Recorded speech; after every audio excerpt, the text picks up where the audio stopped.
ieu pinuh ku misteri, pinuh ku fenomena cak bahasa kuarim. Bener. Teu kudu jauh urang. Fenomena di awak urang, di sekitar urang. Ieu neuleuh di dieu begi, masya Allah.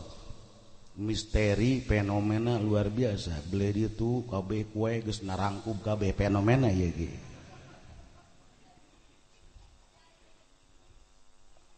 Tadi mah kue utuh kene cau, utuh kene kacang, utuh kene kuari geus ngaleungit kabeh ka alam gaib. Fenomena. Wa fi anfusikum afala tubsirun. Perhatikeun naon nu aya di awak urang. Wa fi anfusikum afala tubsirun. Perhatikeun. Urang teu pernah ku Gusti Allah, ieu teh urang teu pernah mesen mesin kajang ngagiling cau di jero beuteung, bener. Can pernah mesen mesin jang ngagiling kacang di jero beuteung, bener. Tapi betapa rapihna kabeh kue di dahar cau di dahar rangginang eueuh di dahar kabeh digiling di jero beuteung terus be datang kalus jasa nyonya isukan merek pek be. Ya Allah, mesin di jero awak urang betapa luar biasa. Wa fi anfusikum afala tubsiru. Sehingga sabab ya dahar seger awak urang, nginum seger awak urang. Benar. Iyalah awak mun teu dibere dahar leuleus. Sedengkeun dina awak tersusun aya jasad, aya roh. Tersusun awak jeung roh. Kira-kira sanajan awakna gede okos kuari urang rajin. Gede teh eta. Gede awakna bener. Lamun tereh lebaran haji mah jang pake korban sedang ngasana. Tapi sakieu ge ieu geus ngakuruan.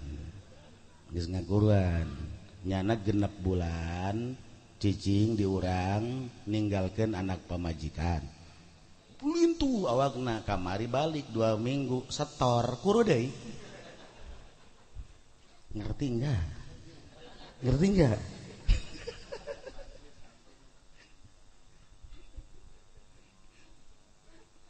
Andai kata gede awak urang borohoy lintu. Lamun kuari ieu roh nanganclok. Kos bangkong. Lamun roh nganclok naon ngaranna? Roh nganclok di awak naon ngaranna? Paeh berarti. Roh keluar leupas di awak urang leupas ganclok ngaranna. Paeh. Benar. Kira-kira aya moal nu daek ngondang rajib ge. Lamun rajib ieu rohna keluar daek moal. Awak gede, lintu, sora bagus. Kuari rohna keluar. Kira-kira ieu ngondang rajib daek moal. Laju teh diondang rajib aya kalabur moal. Kalabur. Betapa pentingnya roh ternyata. Masya Allah. Sugih. Imah gedong. Mobil bagus. Pamajikan ge datang ka opat. Datang ka opat pamajikan. Kuari paeh. Imah kabawa moal. Mobil kabawa moal. Pamajikan no opat raribut deui moal. No opat raribut deui moal. Lamun geus paeh. Lamun geus paeh raribut keneh kubur kabeh. Diparebutkeun ge kuno kolot, kuno kadua, kuno katilu aya rohan. Coba jajal lamun geus eueuh rohan paeh, geus boro-boro parebut ngaling sreg kabeh. Benar? Betapa pentingna ruh urang. Masya Allah. Wapi anfusikum apalatub sirun. Perhatikan waya di awak. Betapa pentingnya ruh berarti. Sedangkan roh ge beuki dahar sarua roh. Mun teu dibere dahar leuleus betap. Leuleus. Nyaho leuleus? Letoy. Nyaho ka letoy. Naon deui? Lemes. Lehoy bener. Malehoy. Lamun eueuh ieu teh ieu. Ruh teu dibere dahar leuleus bakal. Kuari lamun awak urang dibere daharna ieu anu aya racunan model dibere bernuk daek ngadahar moal. Kira-kira di dia aya nu beuki ka bernuk aya we. Lamun didahar bernuk babudah moal kira-kira. Asana marabok kabeh asana. Bener. Embung kurang didahar kunaon? Beusi mabok. Lamun mabok beusi paeh awak. Lamun urang boga penyakit darah tinggi bere daging ieu teh ieu embe pasti embungeun ngadahar kunaon? Beusi naik darah tinggi is dead. Bener. Lamun boga penyakit diabetes anu gulana amis teh bere ge jajal nu amis-amis embung kunaon beusi modar lantaran lamun anu amis didahar kunu penyakit diabetes racun asup ka awak nyana ngahindar embung. Daging embe didahar kuno boga penyakit ieu teh darah tinggi bakal naik darahna teh embungeun ngalantaran aya racunan di dieu. Sehingga kurang dipantangan kabeh terus betapa pentingna awak ngajaga awak lantaran urang teh ieu embung is dead. Embung pae. Bener? Coba kunaon dina ruh urang loba kadaharan anu ieu teh aya racunan terus bae dileg-legan. Ruh terus bae. Ya. Ketika orang mencet HP, laju ka dulu di jero HP na teh begitu dipencet susu bodai. Eta racun. Racun eta. Kalau kita lihat HP, kemudian kan ada ini yang gede, ya kan? Diliatin aja, itu racun untuk ruh. Lamun di dahar be didelekeun misar wajib di dahar ku roh. Leuleus rohna bakal. Leuleus rohna. Ge jajal santri terus be neuleuh anu eta be. Leuleus rohna diajak ngaji embung. Ustad Awing puyangeun geus ka santri. Diudangkeun subuh ge parerek kabeh. Masya Allah, kunaon panyakitan rohna. Benar. Ih, Masya Allah. Iya, tekudu hese-hese. Wapi anfusikum apala tubsirun. Perhatikan, waya di awak urang. Masya Allah, betapa luar biasana. Iyalah, sedangkan jasad jeung ruh leuwih pentingan ruh, tapi betapa luar biasa orang ngajaga jasad. Ketika dahar pantang ieu nginum pantang anu pantang ieu kunaon dijaga awak abe sehat tapi giliran roh teu pernah dijaga ku urang terus bae dikonsumsi racun sehingga roh urang muriang. Benar iya asana ieu bangsa maruriang kabeh asana gering Masya Allah. Lamun aya ustad, kiai, ilu kampanye, eta rohna gering.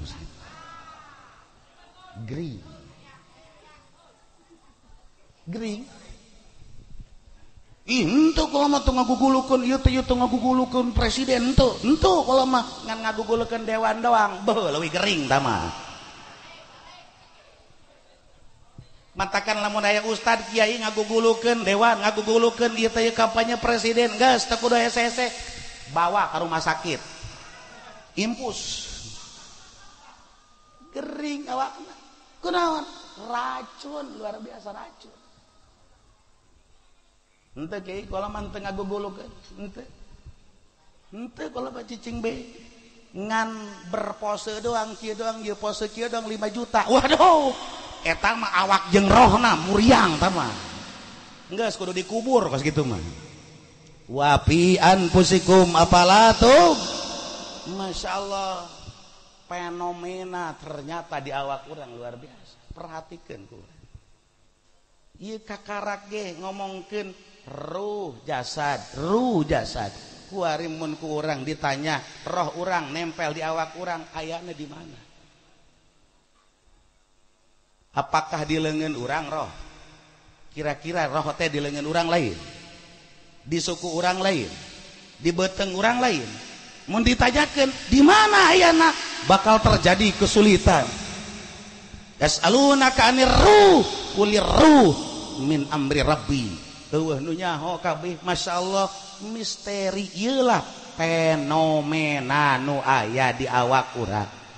Ya Allah kakaraker nempel keneh komo geus leupas ku ari rohna leupas dikubur awak rohna ge ilu ka jero kuburan bakal ditanya ieu teh ya kontak bakalna roh jeung jasad kontak mun roh bakal menang kanikmatan jasad ge bakal ngarasakeun nikmat roh bakal ngarasakeun ieu teh nyeri jasad ge kontak bakal ngarasakeun nyeri padahal ketika dibongkar kuburanana geus hancur daging geus jadi taneuh tulang geus acak-acakan luar biasa betapa fenomenana nu aya di awak urang tapi ieu adalah realita kahirupan anu wajib urang percaya bener. Masya Allah wa fi anfusikum apalatum sirun perhatikan ku ya Allah ya Roh Kiai bakal dihudangkeun deui kabeh hirup teh anu pae pasti anu geus pararaeh dihirup-hirupkeun deui kabeh nu model kumaha bae mantepkeun dina kayakinan urang bakal urang dihirupkeun deui ku Allah Subhanahu wa ta'ala. Nabi Ibrahim alaihi salam menta ka Allah Gusti sumuhun cek Allah Rabbi arini kaifa tuhil mauta coba Gusti kula pangtempokeun ieu nu geus paraeh harirup deui teh ya kumaha carana Gusti da kula mah pusing leuleuh ge ulah nugus pararaeh nugus ala lancur ieu teh anu kakarak nganclok dong ge paeh dicaleungceurikeun ku anakna dicaleungceurikeun ke pamajikanna ieu dahang dirupkeun deui hese kula mah neuleuhna ieu Gusti pasti ieu bakal ngahudangkeun jelas coba kula pangtingalikeun ieu teh hei Ibrahim apalam tumin teu percaya maneh kitu ieu ka kaula ka maha kawasaan kula duh hampura Gusti cak Nabi Ibrahim hampura lain teu percaya lain bala walakil yatma'inna qalbi cuman supaya regreg bae hate kula ketika Allah memperlihatkan fenomena rahasia ieulah anu aya dina ilmu Allah Subhanahu wa taala bakal terjadi litatma'inna qalbi hate bakal tenang litatma'inna qalbi oh cak Allah hari kita onam Ibrahim kuari mah kieu be coba manuk cokot manuk opat manuk cokot hud arba'ata minat tair terus cacag hijikeun tulangna ngahiji buluna ngahiji dagingna hijikeun kabeh nu opat jenis manuk terus encelok-encelokeun dina setiap gunung celok sanggeusna kitu cicing maneh Ibrahim kemudian panggil, hei manuk anu geus dicacag teh datang, yatina saya bakalna berhiber kabeh. Masya Allah, iyalah ku Allah diperlihatkan tanda kamahakawasan Allah. Manuk opat jenis nu geus dicacag dihijikeun kabeh, diincolokeun di unggal gunung, dipanggil ku Nabi Ibrahim, berhaliber kabeh. Betapa kawasana Allah Subhanahu. Iyalah dibukakeun fenomena rahasia ilmu Allah Subhanahu. Kakarak regreg Nabi Ibrahim leuwih tambah regregna, maka semakin ditambah diperlihatkan tanda kamahakawasan Allah, bakal terjadilah ketenangan jiwa teh. Iyalah persis seperti baginda Kangjeng Nabi Muhammad sallallahu alaihi wasallam di Isra Mi'rajkeun ku Allah, tujuana linuriyahu min ayatina, untuk kami perlihatkan sebagian tanda kamahakawasaan Allah Subhanahu wa ta'ala. Hadirin rahimakumullah, iyalah tenang Kangjeng teh, ya Allah kahibur luar biasa. Neule sorga, neule naraka, pohara begitu neule lempang Kangjeng Rasul manggih nu seungit luar biasa, leuwih seungit daripada minyak misik seungit. SCB coba kuari ge jajal ambean tak elek Haji Samad seungit moal kira-kira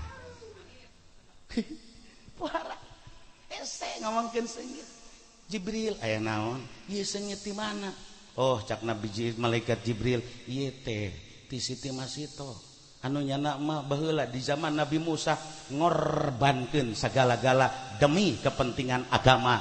Tah ieu diberi seungit ku Allah, gambaran luar biasa saha jelema anu berani ngorbankeun hartana, ngorbankeun waktuna, ngorbankeun awakna demi kepentingan agama, bakal diberi seungit ku Allah Subhanahu wa taala. Benar, mudah-mudahan urang ku Allah kabeh diberi seungit, amin. Ieu adalah bagian ngagungkeun agama Allah Subhanahu wa taala, amin. Coba sabalikna lamun ieu teh ngarusak agama, bakalna lain seungit bau. Ya, teu kudu hese-hese. Baheula Haji Samad nyangora keneh, nya gagah, nya duitna loba. Bener teh? Bener teh? Duitna loba baheula. Karungannya nama karungan ngan bolong karungna, awak gagah ken, Masya Allah bari jeung ngora ken, rangda nu mana bae dikiceupan nyalampeurkeun pare jasa seungit tah nama ngaran Haji Samad atuh henteu, loba nu wararau henteu, sugan ieu teh bu kabeh halorong atuh henteu. Tapi barang prak bekuari padahal awakna jages kolot. Bener, duitna nya geus teu loba, nya geus leuleus, nu di jerona ge leuleus bae teh. Tapi lantaran kuari waktuna dikorbankeun, tanagana dikorbankeun, hartana dikorbankeun, seungit luar biasa. Masya Allah, lamun turun jeung kula bau pohara, nya nu loba nu nyarium tangan. Turun bae teh loba nyieun komo bang sarang darang dama bau pohara. Pajar kiayeuna horeng katipu. Ih seungit ngaranna. Kunaon? Di mana urang mengorbankan agama, harta dikorbankan, tenaga dikorbankan, pikiran dikorbankan, pasti bakal diberi seungit. Ulah jaga dina poe kiamat. Wari di alam dunia bakalna terus muncul seseungit-seseungit harum ngaranna. Tuh deuleu pejuang-pejuang agama Habib Bahar seungit karena sanajan di penjara teu kahalangan ku deraji penjara seungit luar biasa. Tuh deuleu Habibul ieu teh Rizik sanajan di negeri seberang luar biasa suarana ngarana seungit saantero Indonesia bahkan sadunia eueun teh nyaho. Betapa luar biasana kunaon negakeun jeung ngorbankeun agama Allah Subhanahu wa taala. Masyaallah benar. Alhamdulillahirabbil sengit luar biasa. Perjalanan fenomena baginda ketika Mi'raj manggih anu sengit luar biasa. Iyalah data bukti pengorbanan Siti Masito anu siap ngorbankeun demi agama Allah Subhanahu wa ta'ala. Ya Allah, coba ge lamun lain negakeun agama geus seungit seeta lantaran tatayeuna ieu teh negakeun agama ngorbankeun sagala-gala. Magahan ngaji jeung budak alif jabr a ba jabr ba aba alif jabr a alif jare i alif pase u a i u ngeunaheun luar biasa. Ih, padahal mah geus pamajikanna manyun bae. Moal seubeuh ku ai o. Moal seubeuh eta teh. Geus ngomong be pamajikanna, "Kak, mendingan bari usaha tuh, bari usaha." Tuh deuleuh, kan dari ngan nangkum. Ih, atuh jojong bae. Alif jabr a, alif jare i, alif pase u a i u. Aduh, masyaallah, bari budak nyaribut bae, bacanda deui. Main bola make kopea. Deres kopehnya nama kopea guruna pen pake eta teh. Kan teu kira-kira luar biasa. Duh, masya Allah, sengit luar biasa eta ustad teh. Kasebut ke lembur anu teh ya, di lembur dampit aya ustad anu, masya Allah. Engke bakal aya hatur salam deui. Hatur salamnya ke ustad anu indah luar biasa, masya Allah. Jak kajarawa jawara mah tilokeun hatur salam tilau.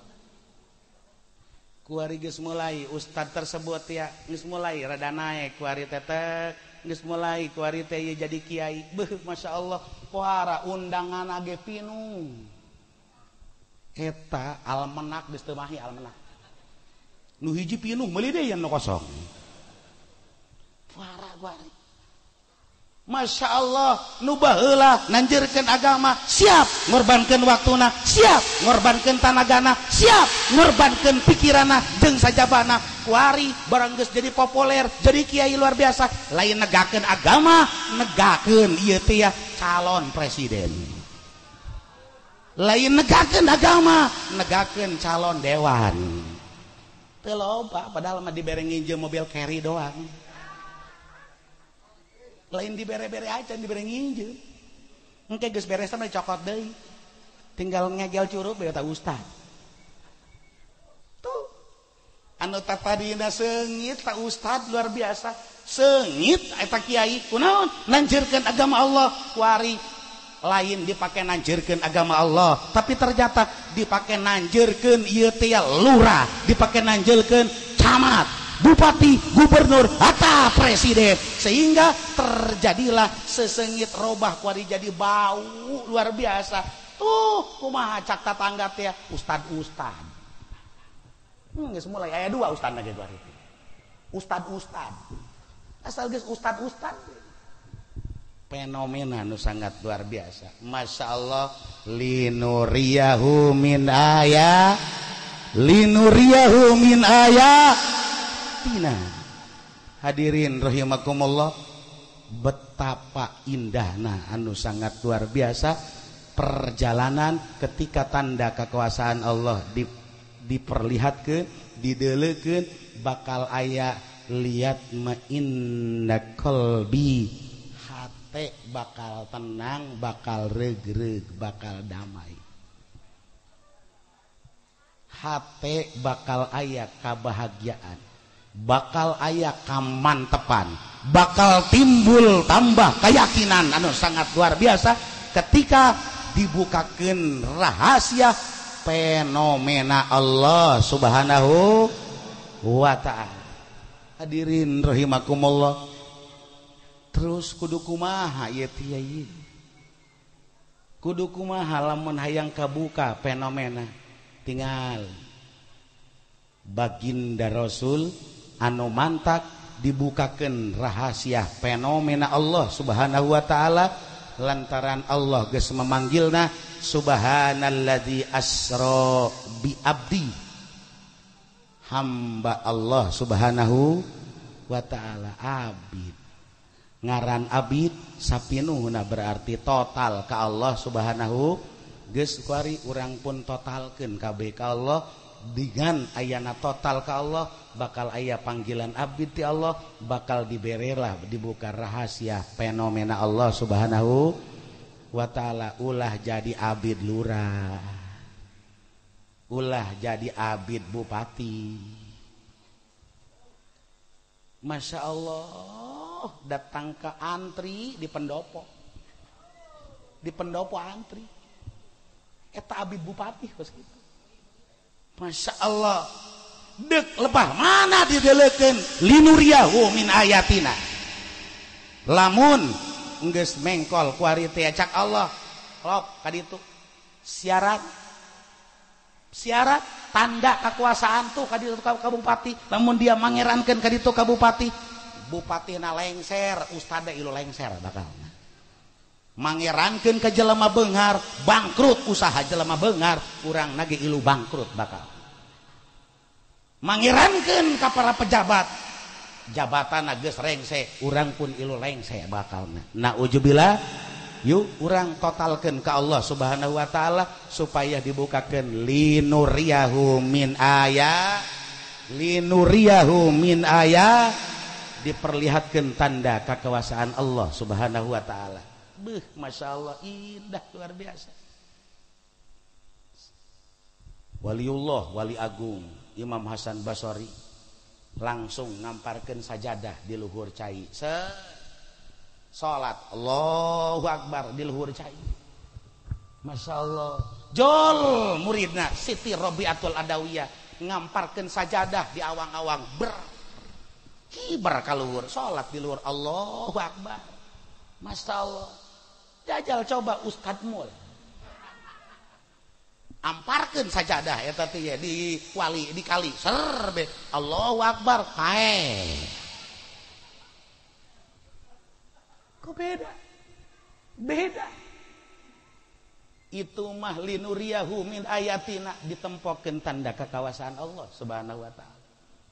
Ditempokeun kunaon urang teu ditempokeun tanda kekuasaan Allah, urang teh ya henteu total ka Allah subhanahu wa ta'ala. Totalkeun urang teh.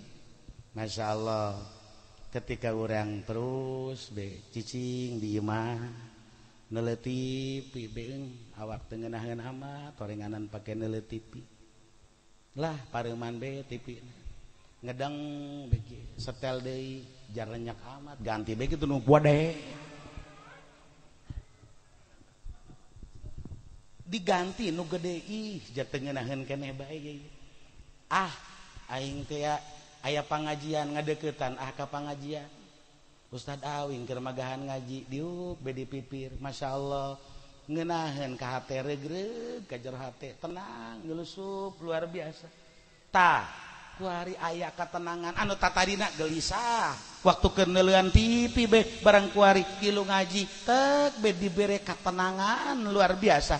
Tak ieu ge sarua geus mulai dibere dideulekeun ku Allah linuriyahu min aya, dibere katenangan ku Allah. Geus kadituna teh mimping rajin ngaji, mimping rajin salat terus ieu ge bagian daripada tanda linuriyahu min aya. Alhamdulillahirabbil alamin. Tah ieu teh terus mantakan eueuh hiji nabi, eueuh hiji rasul anu teh di Isra Mi'rajkeun ku Allah. Seluruh anbiya wal mursalin pasti di Isra Mi'rajkeun ku Allah.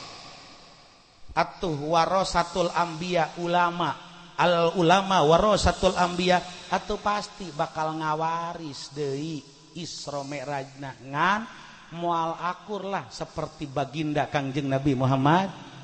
Warisan mah tilok aya nu pabe. Sia menang naon eta teh sape teh sia mau sapeda. Alhamdulillah yang menang warisan sapeda. Paling ge atuh sapeda doang kan warisan. Aya deui nu menang teh sia boga motor. Alhamdulillah yang menang warisan motor. Padahal mah atuh hapakaya kolotna loba ngan dibagi-bagi iyalah aya nu kabagian sapeda, aya nu kabagian motor, aya nu kabagian ieu teh mah sapotong. aya nu kabagian sawah sabucu doang warisan tapi kan deres menang warisan anu teu menang warisan mah kan ngegel curug bakal tak iyalah warasatul anbiya semakin gede dibere warisana bakal dibetempokeun gede luar biasa tuh Imam Hasan Basori bisa ngamparkeun sajadah di luhur teu cai Siti Rabiatul Adawiyah ngamparkeun sajadah di luhur ieu teh awang-awang terus turun temurun ka urang pun sarua ieu teh Syekh Agung Asnawi lempang di luhur cai guruna bisa hiber ti Mekah ieu teh ieu ka dieu ka Banten terus diturunkeun ka muridna ieu teh ya Syekh Husain carita sarua bisa ilu deui ieu teh nuturkeun di luhur cai boga murid deui ieu teh ieu Yai Dahlan Tanjakan Masya Allah begitu maot dimakamkeun ka jero kubur set kunaon mejena keur dimakamkeun salah satu nu nguburkeun almarhum Abah harita turun ka ieu teh ka jero kuburan teh kunaon kakarak dek ditutup doang tataban Kiai Dahlan Malik set be Malik sanggeusna Malik senyum seuri sanggeusna seuri dadah laju dadah Malik teh kieu Masya Allah aden age lain Ustad Mul eta nu ngobur ka eta asana lamun Ustad Mul pingsan bisa ditiga ya Allah bari jeung seungit kabeh eueuh nu henteu ngambe seseungit eta sakabeh anu nguburkeun linuriyahu min aya Masya Allah itu bagian tanda-tanda kekuasaan Allah Subhanahu wa ta'ala hadirin rahimakumullah mantepkeun ku ari ku urang ternyata fenomena nu aya di awak urang ieu tia bakal saeutik-saeutik dibukakeun rahasia ku Allah bila mana urangna nyaan ka Allah Subhanahu wa ta'ala pasti di mana paeh mah fenomena tersebut kabuka kabeh teh rugi amat jelema nu paeh henteu mawa amal anu bagus untung jelema anu maot mawa amaliyah anu bagus kanyataan realita anu kuari disebutkeun fenomena misteri ketika eta mah dijadikeun hak realita anu dijelaskeun annal mauta hakun maut adalah realita wa anna eta tia suala munkarin wa nakirin hakun pertanyaan munkar wa nakir adalah realita Masya Allah kadituna ieu teh aya naimul qabri aya azabul qabri itu adalah hak realita tah ieulah buka kuari urang keur dina hirup keneh supaya urang boga kamantepan keyakinan ka Allah Subhanahu jang persiapan pertanyaan kejaga di jero alam kubur ketika malaikat munkar wa nakir nanya man rabbuka ngageter bakal Masya Allah begitu ditanya man rabbuka ngageter Kiai tenang kula geus apal ti kuari keneh lamun aya pertanyaan man rabbuka Allahu rabbi man rabbuka Allahu rabbi matakan kula mah salat tilak puasa tilok sedekah tilok jageus apal ieu tenang sehingga diawas coplok roh sanggeusna roh coplok jeung jasad bakal nu ngajawab tia lain roh urang lain jasad urang nu ngajawab amaliyah urang roh jeung jasad mah nongton bakal salat Masya Allah nu rajin manehna tenang cak salat karena awak urang teh tenang keheula ulah tenang-tenang sama nih maneh teh nyaho pan ieu sok sapopo jeung maneh henteu kula mah teu wau ieu pan maneh baheula asal dur zohor salat kula teh dur asar salat kaula teh dur magrib salat kula teh maneh puasa Rajab kula teh ieu teh maneh sedekah kula teh mantakan kedeung aya malaikat munkar wa nakir ulah rempan ulah sieun tenang kaula nu bakal ngajawab jol malaikat munkar wa nakir begitu ditanya man rabbuka Masya Allah indah salat anu ngajawab Allahu rabbi ya Allah mudah-mudahan orang bisa ngajawab amin coba bangsa nu salatna belekang beletong, coba nu salatna kos orai belang, gegep bakal ditanya ku malaikat munkar wa nakir, man rabbuka, eleup bakal ngajawab teh, eleup man rabbuka, Jokowi. Iya mah ditijak bakal nata. Lamun di jero pikirna salat, pikirna ka Jokowi be ka bawa pae, na ujubillah engke ngajawab na Jokowi ditijak bakal. Oh kiai kula manggeus ratu, man rabbuka, Prabowo sarua. Masya Allah, artina lepaskeun pikiran urang tina sagala kepentingan ekonomi, kepentingan politik, kepentingan naon be, hiji be urang mah nomor hiji ibadah ka Allah Subhanahu wa ta'ala. Ulah di pikiran urusan politik mah geus be, pokona mah hiji pikiran ibadah ka Allah Subhanahu. Urusan pencalonan presiden sama jadikeun nomor 2 geus ulah di pikiran, geus bae pokona mah. Ulah mikiran politik, ulah mikiran ekonomi, ulah mikiran budaya, kurang mikiran ibadah ka Allah Subhanahu. Urusan calon presiden nomor 2 tamang geus ulah dipikiran. Ji, salah tanaon ya ieu. Masya Allah, geus kakarak mantepkeun. Ulah aya Jokowian di awak urang, ulah aya Prabowoan. Allahu Akbar. Urusan calon mah jadikeun nomor 2 ulah pusing-pusing. Masya Allah, hadirin rahimakumullah, iyalah kamantepan orang ketika orang mantap ka Allah, linuriyahu min ayatina. Mudah-mudahan orang ditempokeun tanda kekuasaan Allah Subhanahu wa taala. Hiji doang modalna, wa fi anfusikum apala tubsirun, renungkeun naon anu aya di awak urang. Mata urang renungkeun, ceuli urang renungkeun, ieulah sungut urang renungkeun, beuteung kabeh nu aya di awak urang kabeh pinuh ku fenomena misteri ketika dibuka ku Allah. Masya Allah, indah luar biasa. Hadirin rahimakumullah, ieulah urang yuk lempangkeun awak urang, make jalanna awak urang, tujuanna awak urang. Sakit teh geus hirup teh ya, lempangkeun awak urang, make jalanna awak urang, tujuanna awak urang. Kiai ya kunaon maksudna lempangkeun awak urang? Ketika aya perintah salat, perintah puasa, eta ngaranna lempangkeun awak urang, gerakkeun. Teu bisa salat nitah batur, puasa nitah batur, sedekah nitah batur, awak urang nu kudu berangkat. Tuh seperti keluarga di dia ayeuna ngayakeun sodako, iyalah anu bergerak awakna sorang.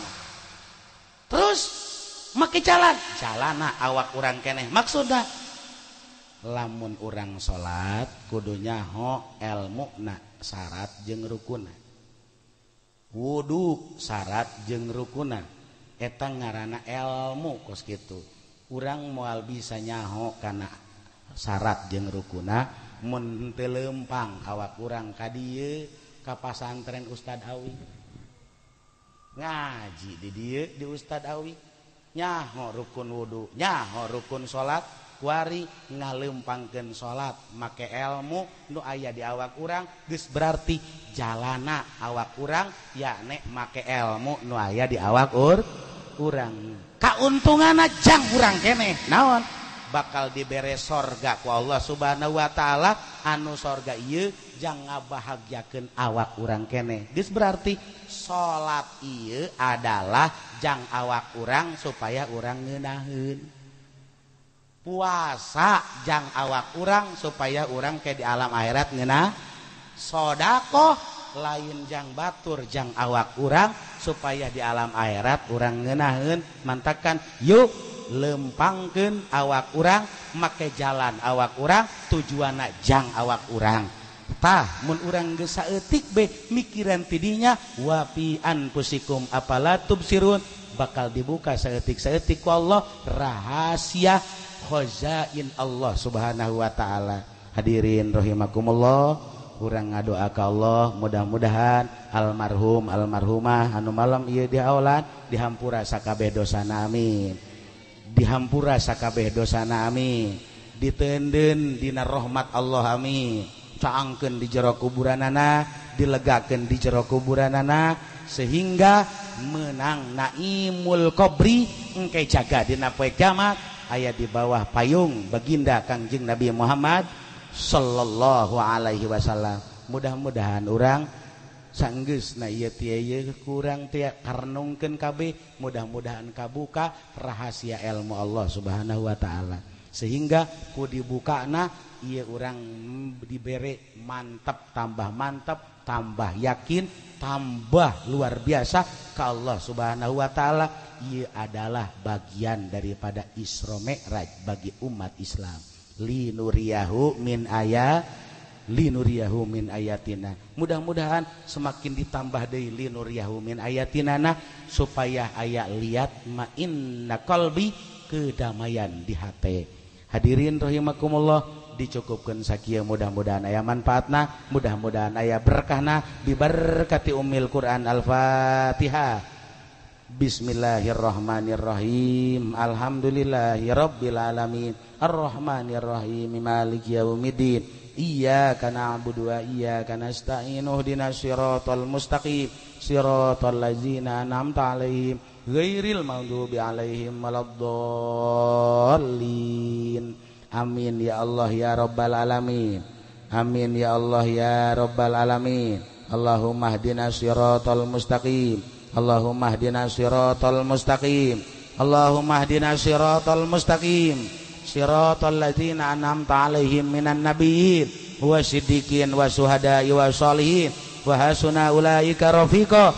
Dzalikal fadlu minallahi wa kafa billahi alima. Shalli wa sallim ala jami'il anbiya wal mursalin walhamdulillahi rabbil alamin. Hadanallahu iyyakum ajmain wal afu minkum. Assalamualaikum warahmatullahi wabarakatuh.